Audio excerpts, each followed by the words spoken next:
Hola, muy buenos días. Mi nombre es Paz Bocio. Yo soy abogada, soy doctora en bioética y bueno, la idea es compartir con ustedes algunas reflexiones sobre los comités de bioética, el estado de situación y nada, poder generar algún espacio para la reflexión y el debate. Primero, antes que nada, quiero agradecerle al área de bioética del Ministerio de Salud de Córdoba por permitirme compartir estas reflexiones. Así que lo que voy a hacer va a ser compartir pantalla para, para poder analizar un poco el recorrido. Como les decía, la idea es poder reflexionar sobre las cuestiones que hacen al desarrollo de los comités de bioética, y para poder pensar en dónde estamos hoy parados, quiero partir de algunas cuestiones históricas, y voy a hablar un poco de la historia porque me parece que es importante poder pensar de dónde venimos para saber dónde estamos y hacia dónde tenemos que ir. Yo vivo en la provincia de Jujuy, y acá en la provincia de Jujuy es donde nació, creció y desarrolló políticas sanitarias muy importantes el doctor Carlos Alberto Alvarado, que era un gran sanitarista jujeño que luchó contra la erradicación del paludismo a nivel mundial, y también fue el creador de la atención primaria de la salud, donde él nos decía que la aplicación en el terreno de las ciencias de la salud depende no solo de factores técnicos, económicos, sociales, sino también de factores antropológicos, culturales, ideológicos, políticos, religiosos y hasta emocionales. Y como lo que se va planteando hoy son como tres ejes: bioética, responsabilidad y salud de la comunidad. Me parece que entender que la salud no solo son las cuestiones vinculadas a, a los aspectos clínicos de las enfermedades, sino que entender la salud como este concepto que es una construcción, es un bien que se produce socialmente, también nos decía el doctor Carlos Alberto Alvarado, y creo que es una de las cuestiones que hemos aprendido con esta pandemia. Pensar en la salud de la comunidad es pensar la salud del individuo, y para eso vamos a entender algunos abordajes. Uno que es el ciclo de vida, y su relación con los problemas y los dilemas que se van planteando en el campo de la salud. Los ciclos de vida son todos los trayectos de vida que una persona va viviendo desde el momento, digamos, podríamos decir prenatal, hasta el momento de la finitud, o hasta el momento de la muerte. Entonces vamos a ir viendo que el individuo a través de su vida va pasando por distintos momentos, y esos distintos momentos van a estar atravesados por muchísimas dimensiones que hacen a la construcción de la salud. Ya en el año 74 se empieza a abordar, la LOMD empieza a abordar los determinantes socioambientales de la salud, donde vemos que la enfermedad es uno de los componentes, ¿no?, que tiene una carga biológica importante, pero como la educación, el trabajo, los hábitos, los estilos de vida, en el ambiente donde uno se desarrolla, digamos, hay contaminación de aire, suelo, agua y tierra, tienen una incidencia en la construcción y en el abordaje de la salud, lo mismo que la edad, el género, la alimentación. Entonces vamos viendo que la construcción de la salud es un concepto bien complejo y bien amplio. Esto nos puede marcar en el campo sanitario una diversidad sanitaria, que vamos viendo cuáles son los problemas que vamos enfrentando desde los sistemas de salud, que tienen que ver con cuestiones que pueden hacer a los vectores: Chagas, paludismo, leishmaniasis, chikungunya, todas estas patologías endémicas que empiezan a aparecer y que hoy vamos a ir viendo que tienen una incidencia con el cambio climático al haber alguna modificación en las cuestiones ambientales, cuestiones que tienen que ver con lo social, como es la violencia, las adicciones, los accidentes de tránsito, el alcoholismo, y después cuestiones que tienen que ver más con los componentes biológicos, como pueden ser la hipertensión, diabetes, crónicas renales, o sea, todas las enfermedades crónicas no transmisibles, el cáncer cérvico uterino, y muchas más. Entonces nosotros, para poder pensar cuáles son los nuevos problemas y los nuevos dilemas que se nos van a presentar en el campo de la salud, no solo tenemos que pensar desde lo institucional, sino desde lo institucional para afuera, en esta relación como la comunidad. Me gusta este ejemplo de cuando hablamos de las tecnologías médicas, cómo fueron evolucionando, cuando a muchos años atrás, y muchos de ustedes se deben recordar, el maletín era la gran tecnología que tenía el médico, este médico de familia, este médico que iba a las casas y que atendía desde el niño hasta el adulto. Cómo esto, a medida de la evolución tecnológica, se fue complejizando en lo que es tecnología médica, y cómo hoy una de las cuestiones importantes tiene que ver con este ingreso que hizo la telemedicina en el campo asistencial y que se vio exacerbado el año pasado con la pandemia. Y bueno, doctor Bull, que ha empoderado al paciente desde un lugar distinto, que también lo tenemos que tomar como una dimensión, porque muchas veces el paciente, cuando nosotros antes en la bioética clásica hablábamos de esta relación paternalista, hoy vemos que hay un paciente que ya llega empoderado, ya llega con muchísima más información, y esto ha generado, digamos, un abordaje distinto de las problemáticas que se nos van planteando. Me voy a ir un poquito rápido, digamos, y eso yo después se los voy a dejar como para que lo puedan compartir, pero digamos, el origen de la bioética, que tiene ya más de 50 años, fue planteada por Von Potter, que era un oncólogo de la Universidad de Wisconsin, que fue planteando como 3 momentos de su vida, en lo que fue una primera bioética puente, esta necesidad de relacionar las ciencias básicas, las ciencias naturales, las ciencias biológicas, con las ciencias sociales y las humanísticas.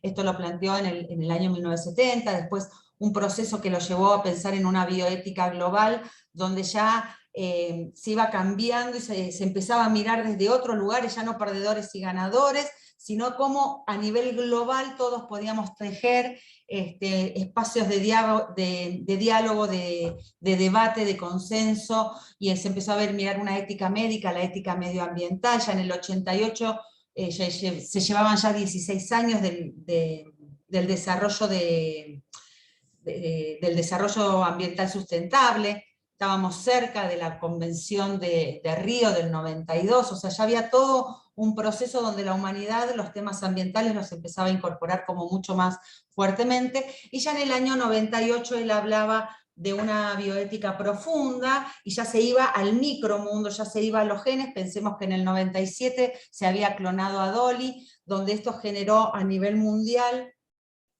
grandes debates en el campo de la bioética. De hecho, la UNESCO saca una de las primeras declaraciones sobre el genoma humano, sobre la protección de los datos genéticos. Los 90, fines de los 90 fue una década muy sesgada por todo el desarrollo genético. De hecho, en el año 2000 ya se había secuenciado todo el genoma, si bien no sabíamos bien para qué servía todo, pero digamos, son como los momentos históricos donde los desarrollos científicos van marcando los debates sociales y éticos. Acá creo que es un recorrido que voy haciendo de estas bioéticas que va planteando Potter, a ir ampliándonos a otras bioéticas. Después, en el año 78, surge en Estados Unidos algo muy conocido como es el informe Belmont, donde establece los 4 grandes principios de la bioética, y durante mucho tiempo la bioética quedó arraigada en una bioética principialista, donde todos los análisis que hacíamos en los comités de bioéticas tenían que ver con estos principios de justicia, autonomía, beneficencia, no maleficencia. Entonces el dilema ético que se nos iba planteando, que muchas veces en los comités entraba como un debate individual, una problemática de un paciente concreto, lo abordábamos desde estos principios. Entonces la idea de hoy es poder extrapolar, yo planteo mucho como una visión drónica, poder abrirnos de estas problemáticas para ver de qué nuevas formas podemos ir abordando los principios y los valores éticos que tiene la humanidad, que se fueron resignificando, que se nos enfrentaron con nuevos dilemas en los campos de la salud.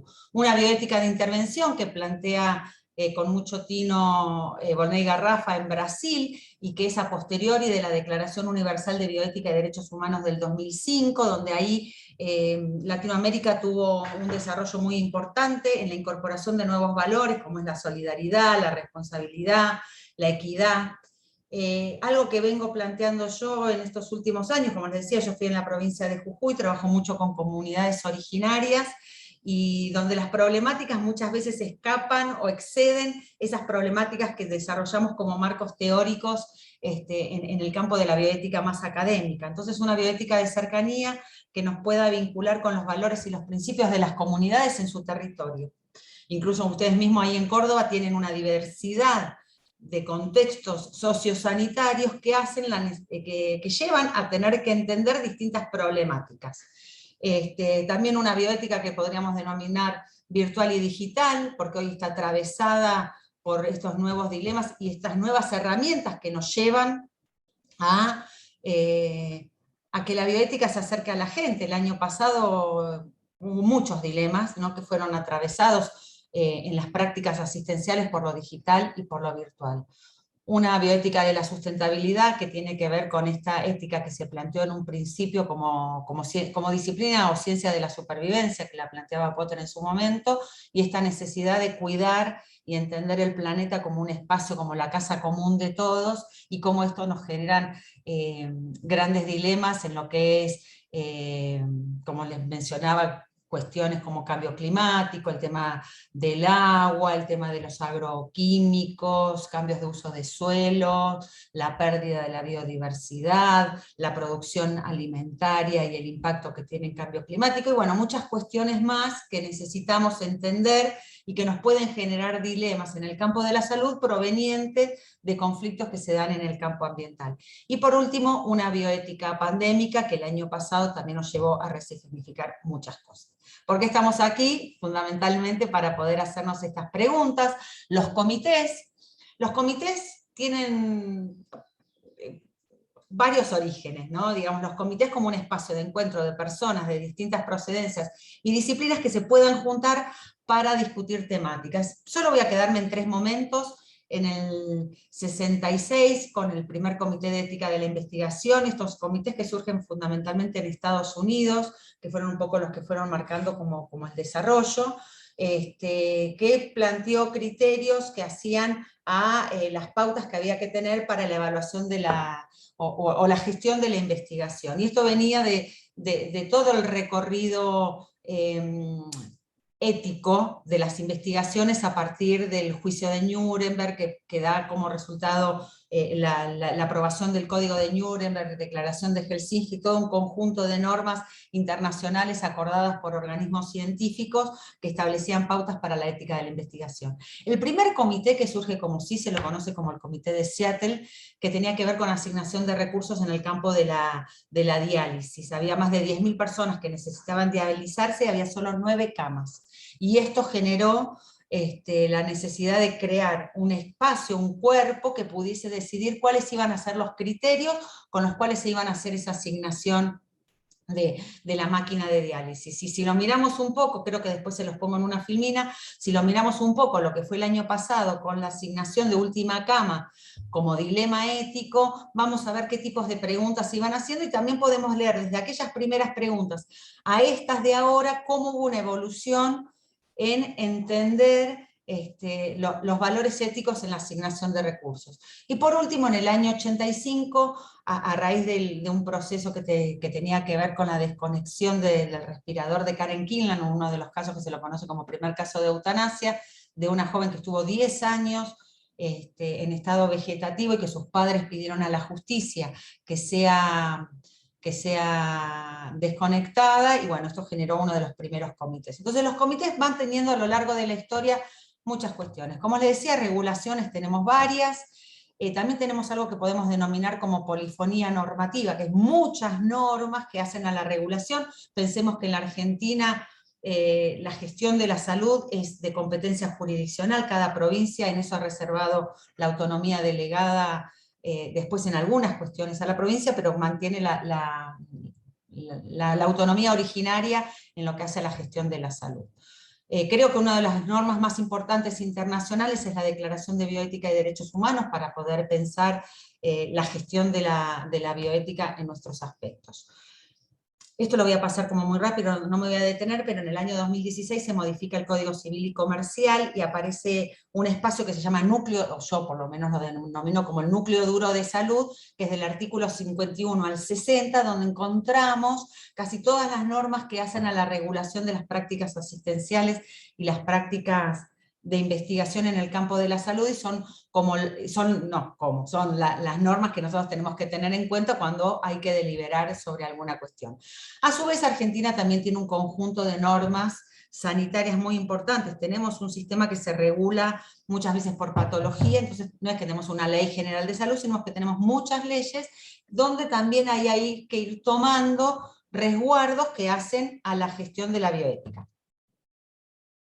Entonces, una de las cuestiones más críticas en términos de ética es el consentimiento informado, que es muchas veces lo que nosotros tenemos que estar como resguardando, porque es el derecho, el procedimiento y el instrumento donde el paciente o las personas hacen la manifestación de su voluntad. Entonces, vamos a ver que mucha de la gestión de la bioética, tanto en el campo de las bioéticas clínicas como las de ética de investigación, se regulan alrededor del consentimiento informado. Vamos a ver qué tipos de comités hay, fundamentalmente dos, los de bioética clínica, los de bioética hospitalaria, los comités de ética de la investigación, los de bioética clínica con un desarrollo muy importante en los 90, y los de ética de la investigación a partir del 2010, con la aprobación de la política de investigación en salud de la Organización Panamericana de la Salud, precisamente en el año 2010, entonces empiezan a fortalecerse como distintos. ¿Qué tipos de comités tenemos? Gubernamentales, no gubernamentales, tenemos privados, tenemos públicos, tenemos universitarios, tenemos de instituciones de salud. Existen distintos tipos de comité, entonces estos, bueno, mixtos. Es importante que lo vayamos viendo para ver qué dilemas, qué procedimientos se pueden ir abordando. ¿Y qué le va a competir a cada uno de los que están ahí cuando tengan que pensar dónde están parados, qué diagnóstico van a hacer del comité de ustedes y qué perspectiva, hacia dónde van, pensando en esta responsabilidad de la bioética en el campo de la salud comunitaria? ¿Cuáles son las misiones de los comités? Promover un entorno asistencial o de investigación lo más humano posible y velar por el respeto de la dignidad. Funciones esenciales: capacitación interdisciplinaria. Pensemos que los recursos humanos que integran los comités de bioética son de distintas disciplinas. Entonces ahí, ¿qué es lo que tiene de fructífero? Digamos, que se escuchan las distintas miradas, los distintos paradigmas que va planteando también cada disciplina. Entonces hay una construcción, hay un diálogo de saberes superador en cada instancia de deliberación del comité de bioética o de ética. También tener en cuenta que la capacitación cambió, ¿no? De esta presencialidad que muchas veces nos costaba pensar en organizar un evento de capacitación, hoy mediado ya sea por el Zoom o por otras instancias, tenemos muchas otras cuestiones o estrategias que podemos implementar.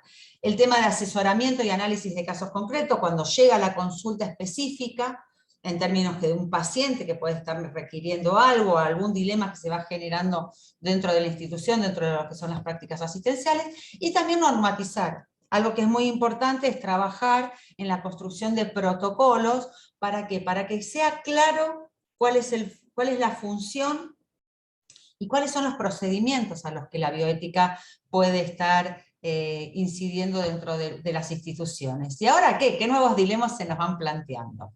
Uno que tiene que ver con la preparación del morir. El año pasado fue un año muy específico donde la muerte nos confrontó a todos, no solo a aquellos que trabajamos en el campo de la salud, sino que a la sociedad en general se nos puso, se nos visitó de otra manera. Entonces, ir pensando, ir charlando sobre la muerte, y nos fue pasando distintas cuestiones, ¿no? Desde la limitación del esfuerzo terapéutico, digamos, que venía vinculado al tema de los cuidados paliativos, a estas normas directrices anticipadas que el Código Civil fue planteando, la muerte en soledad, el duelo en ausencia. Eso nos confrontó a muchas cuestiones de empezar a hablar la muerte desde un lugar distinto.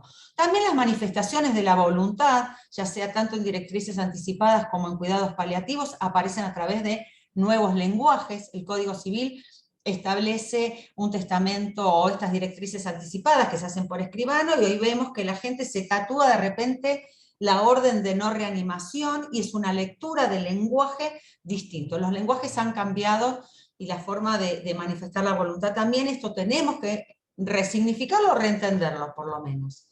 Algo que esto es muy reciente, esto fue de la semana pasada en Colombia, Marta Sepúlveda, que con un ELA, con una esclerosis lateral amiotrófica, había solicitado su cese de vida y se le había otorgado. Iba a ser el domingo 10 a las 7 de la mañana, y se lo suspendieron. Y esto es uno de los grandes debates. Esto sucedió en Colombia. Colombia en el año 99 fue el primer país que tuvo una sentencia vinculada a la eutanasia o a la muerte digna. En el campo, por eso, que otros nuevos paradigmas, el cambio de la salud a la salud digital. yo digo, un long play, muchos de ustedes lo deben recordar, pasar al CD fue una sustitución. Ahora bien, pasar del CD al Spotify fue una transformación, y esto nos voló la cabeza en términos de escuchar música. Bueno, en el campo de la salud pasa un poco esto. ¿Cómo cambia la práctica asistencial? No le entendíamos la letra al médico, y hoy ya estamos en todos unos procesos asistenciales digitales o rutas asistenciales digitales que nos traen como nuevos desafíos. Pasamos también de una historia clínica, que era la historia del paciente, de su salud, focalizada en un espacio específico. Si un paciente iba de un lugar a otro, había que empezar otra vez la historia clínica, con todo lo que esto significa, y hoy ya estamos hablando de historias clínicas electrónicas compartidas, interoperables en todo el país, donde el acceso es un número de documento. Bueno, esto nos presenta también nuevos desafíos. Todo lo que tiene que ver con la genómica, con la medicina de precisión, los adolescentes digitales que tienen un nuevo lenguaje y tienen nuevos derechos dentro del Código Civil y Comercial. De los 13 a los 16 años aparece este concepto de autonomía progresiva. A medida que el adolescente va creciendo, va reteniendo, va incorporando nuevas capacidades. Esto lo tenemos que entender, y esto está muy vinculado al campo de la salud, porque es el campo profesional el que va a ir diciendo cuáles son las medidas de estas competencias y de estas habilidades, en el caso de ser requerido por un juez, por supuesto, pero sabemos que en todo lo que es educación sexual, salud sexual, el adolescente tiene nuevos derechos, y los sistemas de salud también se van ayornando en eso. Nuevos lenguajes, nuevos desarrollos. Esto tiene que ver con las apps de salud. Ya me ha pasado de tener que asesorar a algunos comités de bioética porque les han llegado investigaciones por el desarrollo de aplicaciones de salud, y con muchas dudas con respecto a los componentes médicos profesionales, con respecto a lo que hace a las políticas de privacidad y confidencialidad. Bueno, nuevos desafíos que a los comités se le van presentando. Como les decía, acá las preguntas en el 62 con las máquinas de diálisis eran, por ejemplo, ¿cuáles eran las edades relativas y la salud de las personas que necesitaban diálisis? ¿Cuáles eran las contribuciones relativas de cada una de estas personas que necesitaba diálisis, que podían aportar a la sociedad? Un concepto muy utilitarista, ¿no? Que esto cambió en el protocolo que sacó, o en las guías que sacó el Comité de Ética del Ministerio de Salud de la Nación el año pasado con respecto a la última cama. Entonces es interesante ver acá cómo fueron cambiando las preguntas. Y me parece, como dice Freire en Pedagogía de la Pregunta, que es muy importante ver qué preguntas nos vamos a ir haciendo para ver qué respuestas tenemos que ir buscando. La bioética esta de cercanía que yo les voy planteando tiene que ver con indagar las realidades concretas que nosotros tenemos en nuestro contexto, en nuestro territorio, y problematizarlas a través de preguntas en esos contextos reales. También permite una interacción más deliberada con la sociedad, con el espacio que nos toca habitar. En eso también un filósofo que anduvo mucho por acá, Kusch, que era un porteño que vino también a la provincia de Jujuy, nos hablaba mucho de cómo el territorio construye el pensamiento. Por eso pensar en esta bioética de cercanía, y la atención primaria de la salud como estrategia de política sanitaria es el espacio por excelencia del encuentro del sistema de salud con la comunidad en su lugar. Como les decía Carlos Alvarado, este sanitarista jujeño que en el 66 escribe el Plan de Salud Rural, decía que la salud salga de las puertas del hospital y vaya casa por casa, niño por niño. Ese era el lema.